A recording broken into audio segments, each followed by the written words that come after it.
На борту крупного пассажирского самолета, летящего через всю страну, произошел инцидент, который потряс всех на борту.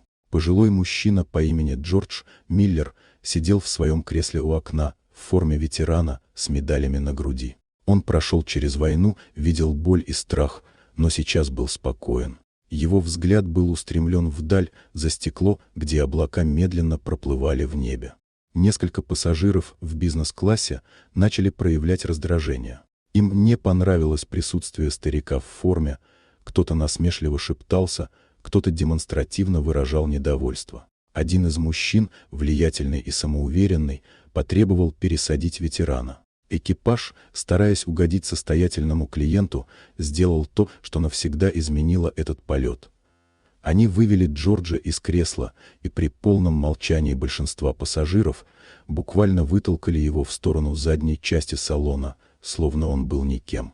Некоторые смотрели в сторону, кто-то снимал происходящее на телефон, но никто не встал за него. Однако никто не знал, кто именно сидел за закрытой дверью кабины пилотов. Капитаном этого рейса был Том Миллер, сын Джорджа. Он служил в ВВС, затем стал гражданским пилотом. Спокойный, дисциплинированный, но с непоколебимым чувством чести. Он знал, что его отец летит этим рейсом, но не ожидал, что такое произойдет. Когда ему сообщили, что с пожилым мужчиной в форме случился конфликт, он не сразу понял. Но когда узнал, кого унизили, открыл записи внутренней камеры и все увидел сам. Без слов он поднялся со своего места и распахнул дверь кабины. Пассажиры увидели его лицо сосредоточенное, жесткое, исполненное решимости. Он прошел через весь салон, остановился перед теми, кто посмел опозорить его отца, и своим взглядом заставил их опустить глаза. Слов не понадобилось.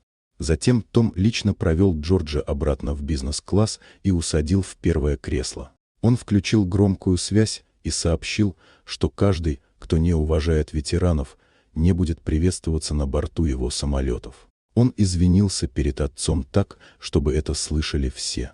Люди в салоне сидели молча.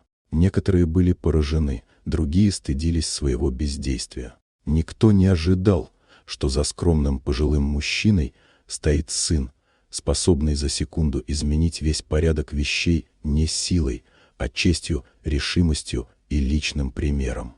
После посадки это видео разлетелось по сети. Джордж не хотел славы, а Том не стремился к признанию. Но история осталась в памяти тех, кто был на борту, как напоминание, что уважение нельзя купить, но за него можно встать. Если вам понравилась эта история, поставьте лайк и подпишитесь, впереди еще много удивительных рассказов.